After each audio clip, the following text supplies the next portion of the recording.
ज्यांचे लग्न राहिले त्यांनी स्वप्नात सुद्धा नवरदेव व्हायचं नाही. त्यांनी आता असेच दिवस काढायचे, कुठेतरी कोणता तरी फोटो ठेवायचा. इंदुरीकर महाराजांचा हा सल्ला प्रॅक्टिकल असला तरी तो सगळ्यांना झेपेल असं नाही. त्यामुळं अकोल्यात येईल अशाच एका फ्रस्ट्रेटेड लग्नाळूनं थेट शरद पवारांना पत्र लिहिलंय. माझं वय सध्या 34 वर्ष पूर्ण झालंय. दिवसेंदिवस माझं वय वाढत असल्यानं भविष्यात माझं लग्न होणार नाही आणि मी एकटाच राहीन.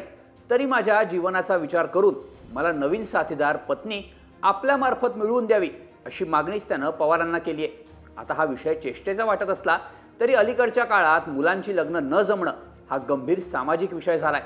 हे तरुण कधी ज्येष्ठ नेत्यांना पत्र लिहितायत, आमदारांना फोन करतायत, तर कधी जिल्हाधिकारी कार्यालय आणि विधानभवनावर मोर्चे नेऊन आपलं दुःख मांडतायत. पण हे असं का होतंय? मुलींचे आणि त्यांच्या पालकांचे नखरे वाढलेत असाही एक आरोप सध्या सतत होतोय. स्वतःचा मुलगा हजारात कमावतोय तरी यांना जावई लाखोंचं पॅकेज असलेला पाहिजे, हा राग हल्ली प्रत्येक लग्न न जमणाऱ्या मुलांचे आई वडील सांगतात. याला शहरी भागातले तरुण सुद्धा अपवाद नाही. या सगळ्याला मुली आणि त्यांच्या घरचे जबाबदार आहेत असे आरोप नेहमीच होतात. पण खरंच फक्त इतकंच आहे का?